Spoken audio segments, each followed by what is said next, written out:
Welcome back to Requesting Good Company. We're back at it again with another career highlight. This is part 6 or 7, depending on when you're watching. Today we got Tiffany with us. Hello! So Tiffany, kind of tell the viewers like how we know each other. Well, your wife works with me, so that's how we first met. But I have beat you at ping pong as well, so. Did you? I don't know. Oh. I don't know. I'm pretty good at ping pong though. Same. I'm Asian. So Tiffany, what is your job title? That is a great question. It has changed a couple times since I've lived here, but we have come up with Head of Operations for Collide Coffee Co.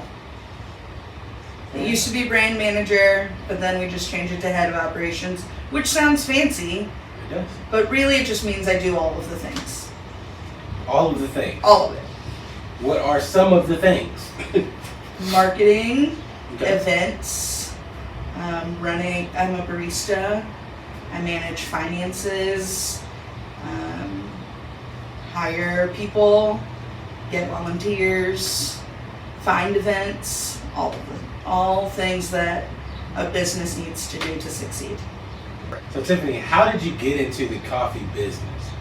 Or is it like a trade? Like what is, first off, that's the first question. Okay. Is the coffee like a business or like a trade or like where's it at for you?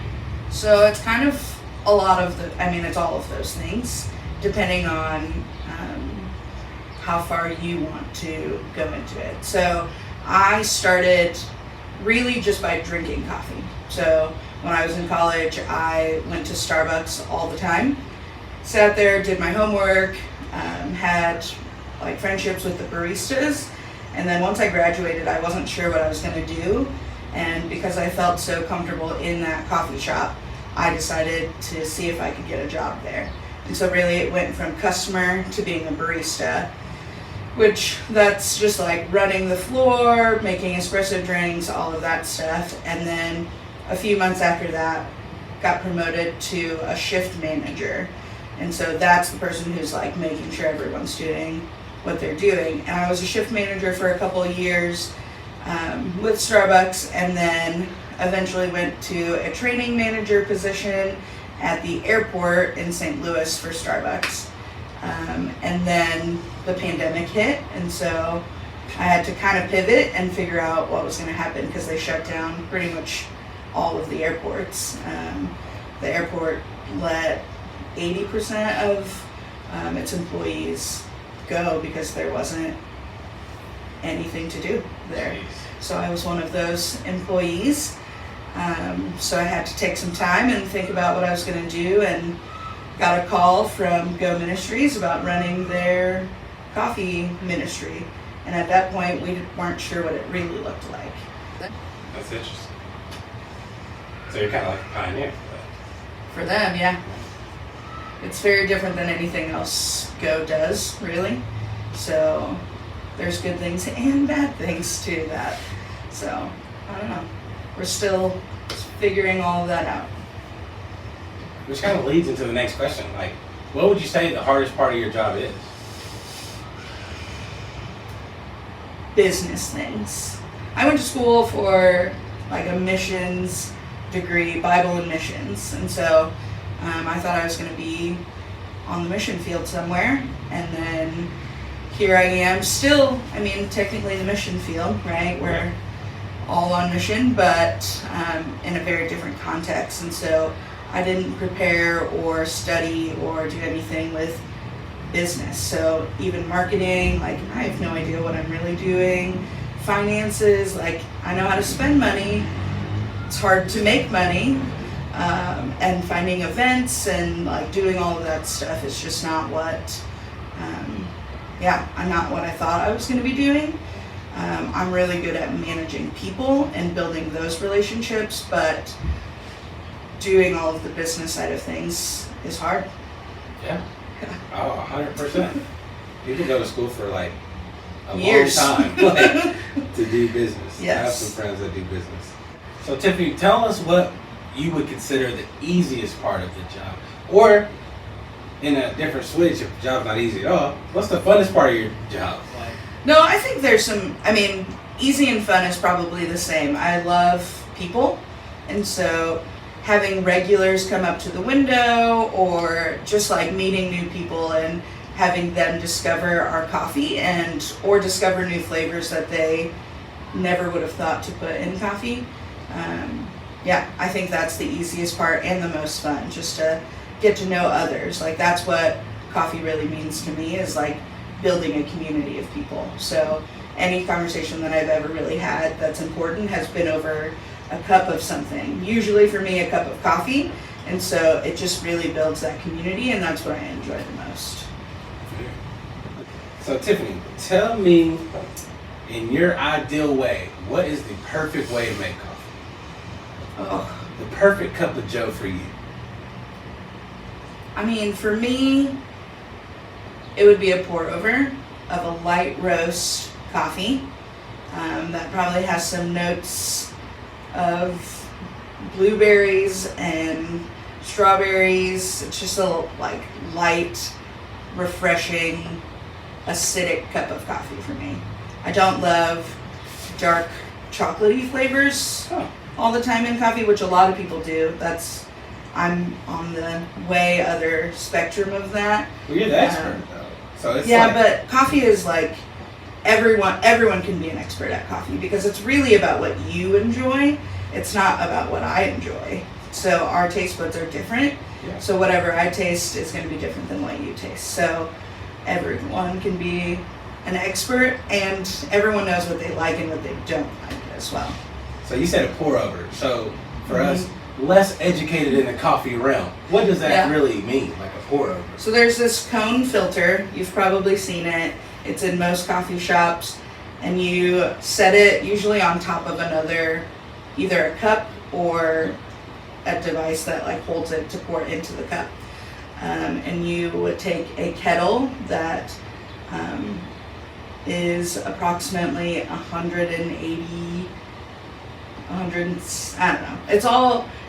It all depends on what you like, right? Like a hot kettle of water, and you're gonna pour it on top slowly, and it makes a bloom, so your coffee will just like rise a little bit, and it oxidates, and like all the scientific things, like air comes out of it, gas comes out of it, and you just kind of let it sit there for a minute, and then you continue to pour the hot water over it, and then it just seeps down into your cup. So it takes about like 5 to 6 minutes to make. That ain't no, you're just pressing it and the drip's gonna happen eventually. Correct. No, there's a little bit more work to it. So I have a friend who has his down to a math. Like he'll weigh out his beans. He'll weigh out, like after he grinds them, make sure it's in this little. You know why he does all of that? No. Because he wants it to be consistent every time. So he knows what he likes, and so he's going to take those exact measurements and make the same cup of coffee every time. Because if you make a cup of coffee and I make a cup of coffee, there's going to be some differences, even in the way that you like pour your water. If you pour it too fast, like the water's going to go through faster. If you pour it too slow, the water's going to go through slower. So it's going to taste different every cup, pretty much. That's so interesting. It's almost scientific. It's very scientific. To figure out which way you specifically want it. And there's a lot of rules in the coffee world that people set and say, like, this amount of grams in and this amount of water out. But really, like, it's really about what you enjoy. So they can tell you what's best, but it doesn't matter. It's if you enjoy that cup of coffee. So that leads me to another question. Like, it sounds like it's very scientific, and in science there's a lot of tools. Yeah. How many like pieces of tools or machinery that you have to use in order to run a coffee business? Yeah, there's a lot of tools. I don't have all of them because there's like an infinite number, and they're coming up with different things pretty daily, like new ways to brew things, or like put it over this metal ball that you've put in the ice or the freezer for a while. Like, I don't really know what that does. I've just seen it. But we use an espresso machine that's an Astoria Perla, which is just a fancy, it's just a machine that pulls espresso and steams your milk. So that's what we use for any of our espresso drinks. And then we do have a pour over. We've got some French presses that we use every once in a while. We cold brew things. So yeah, our trailer is pretty tiny, but it's like packed full with just different little items that we need to make coffee. Actually, it's another question. Adrian got me this for my birthday. Like our first year dating. Amazing gift. If you know how to use it. Exactly. But I feel like this is my go-to coffee situation. I just do cold brew. Okay. Because I don't do hot because I'm lactose intolerant and the milk situations always gets me. Yeah. But this right There's here. lots of milk that you can try though. Coconut, macadamia, almond, oat. See, that's that barista stuff I needed to know. Like, so you don't do any of that in yours though? No, I do. We have oat. No, I'm saying, I'm saying like for your perfect cup of coffee, you're saying like you did it. Do you just drink it black? I drink it black usually. Ah. Yeah. But if I want it to be a little creamier, then I'll throw some oat milk in there. Because also I'm a little bit lactose intolerant. Most minorities are. But interesting. I'll beat that out. No, I won't. I'm leaving it in. Most minorities are lactose intolerant. I didn't know that. That's a callback to our ice cream draft that we posted a couple weeks ago. Yeah, I didn't really know that I was until a couple of years ago, but now I choose to drink oat. That's probably my preferred milk for myself, but also for coffee. Okay. So now we're going this or that. Okay. These are the questions, this or that. Let's go. I'm gonna start off simple. Okay. Folgers or Maxwell? Ooh. I'm not even sure I've ever had Maxwell. I know I've had Folgers. Right. So. But that's not your top. Neither are my top. What's your top? Coffee, ever? That's like the hardest question to answer, besides my own. Yeah. If I'm gonna choose, I'm going Collide. I'm going Collide. Yeah. Exactly. We do actually have, so this is just our medium roast that's here, the Dominican Brisas. This is the coffee that started it all for Collide, because we have a direct trade partnership with this coffee farmer. So I have walked this coffee field, I have talked to the coffee farmers, I've watched them roast coffee and drink coffee right on the farm in the Dominican Republic. Our coffee comes direct trade from them. Your product is straight from the Dominican Republic. Straight from the Dominican. To the hands of the consumer. Correct. That's crazy. Yeah. So we're here on our second coffee farm of the trip. This is the Ramirez estate that our Dominican Brisas comes from. So I'm gonna pan this camera around to give you a little bit of the view. Look at all of these coffee trees. So many.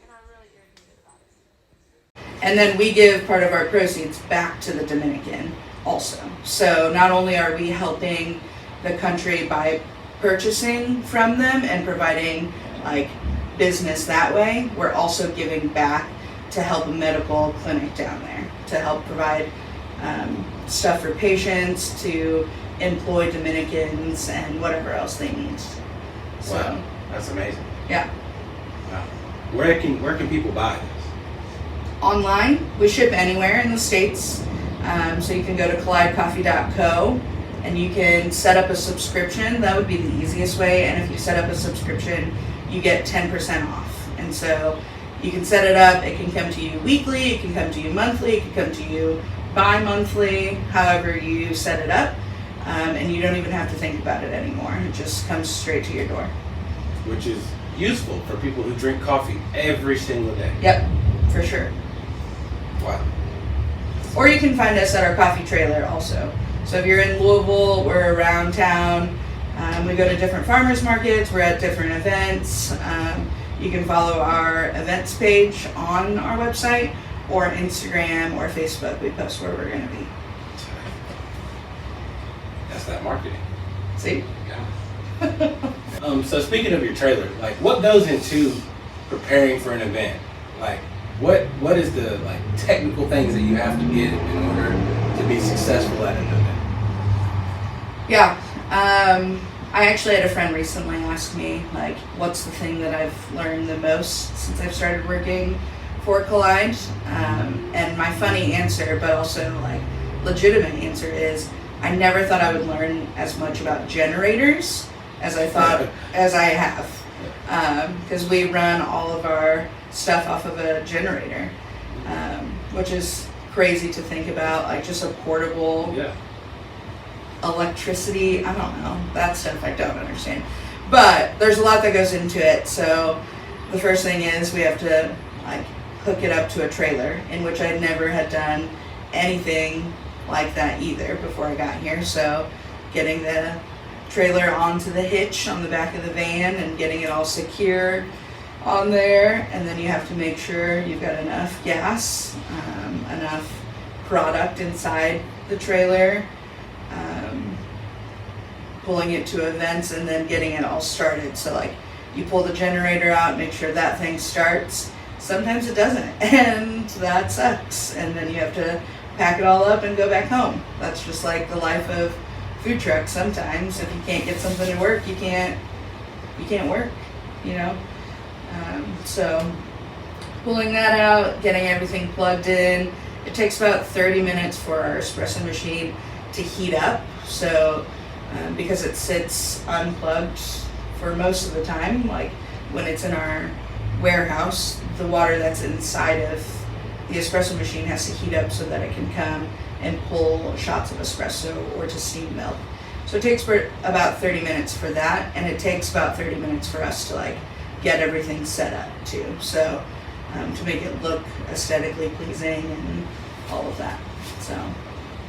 So you make every cup just made to order? Made to order.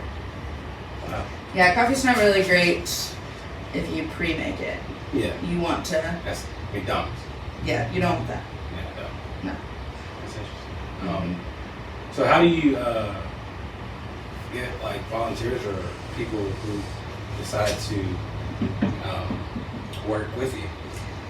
Yeah, I ask people often if they show any interest in the trailer, if they've ever thought about helping out, and a lot of times people say like, I don't know anything about coffee, I can't do this. Well, there's a couple things you can do. Like you can stand at a register, take orders, that's super easy, or it really doesn't take that long to learn how to do the basics of things.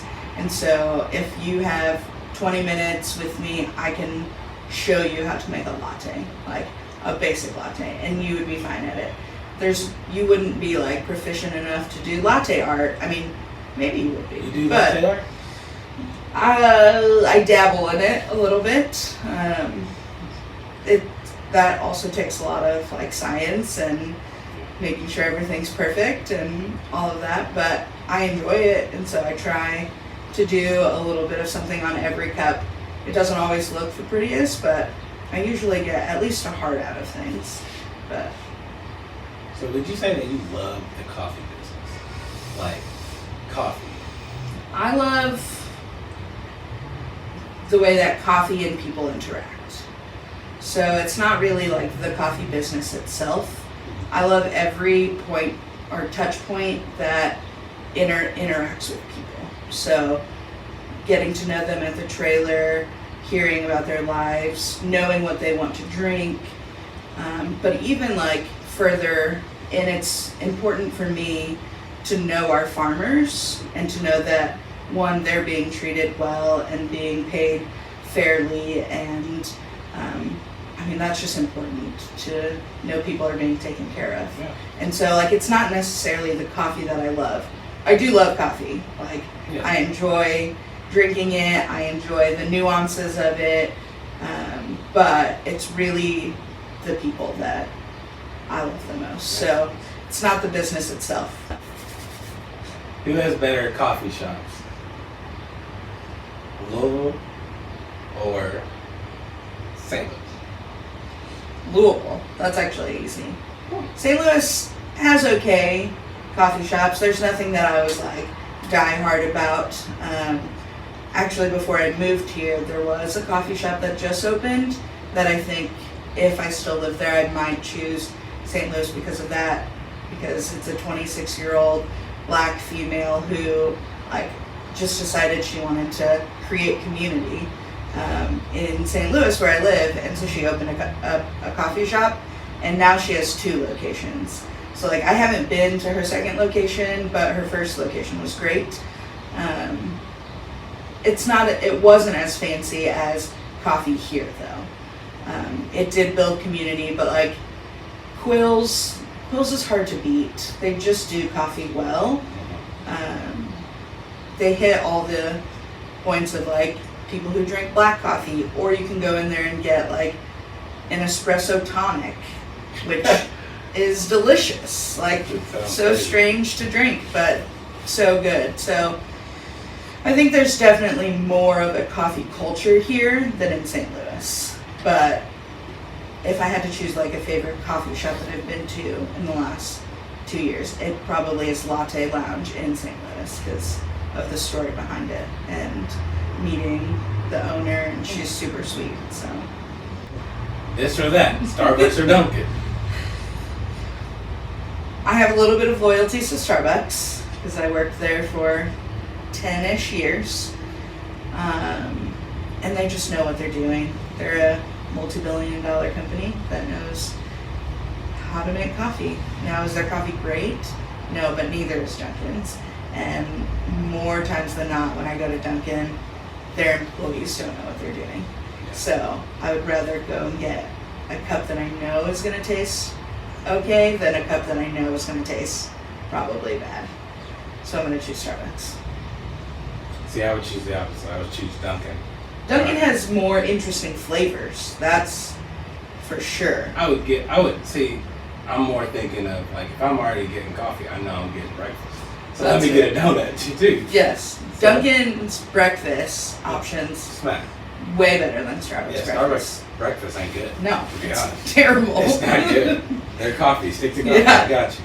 They did used to have a chorizo breakfast sandwich. See, that might have smacked. And it was delicious. With them egg white bites. Nope. Trash. No, thank you. No. The Gouda. No. Like what? Mm-mm. No, that's not it. So, Tiphani, on our career highlights, we always want to give our guests the opportunity to give your words of wisdom or your mission statement for your life, or just a kind word to the viewers. What's your thing? Like, what's your mission statement? It really is, like, as cliche or as, like, cheesy as this is going to sound, our new, like, slogan for Collide is be a part of the good. And it really came from like just what I wanted people to leave the trailer with is to feel known by us and to know that they're doing good. And so their money is going back to the Dominican and helping people down there. And so I just want I want people to treat people well, and that can happen over a single cup of coffee or just waving to someone while you're passing them on the street. So just being a part of the good, however that looks for you. Be a part of the good. That's real. Well, Tiphani, we'd like to thank you for being on Requesting Good Company. Yeah. We are going to link Collide Coffee in the description. Make sure you like and subscribe. Do it. Because we're always requesting good company.